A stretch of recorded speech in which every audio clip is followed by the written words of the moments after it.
So here we got the setup, and it's a 2-inch aluminium pipe or 50mm, and we're going to put this conduit in the aluminium pipe. We'll turn the heat gun on and we'll put the conduit in, making sure that it doesn't go too far next to the heat gun, otherwise it'll scorch the end.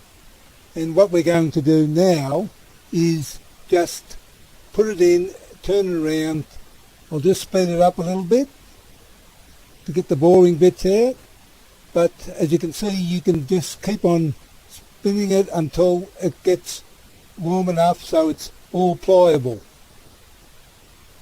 Like that. I'll turn it off, it's ready to go. Here I just took it in the shed just to show you how flexible it is. All of the conduit is nice and flexible, and you can do with what you like. And I suppose, well, that's about it.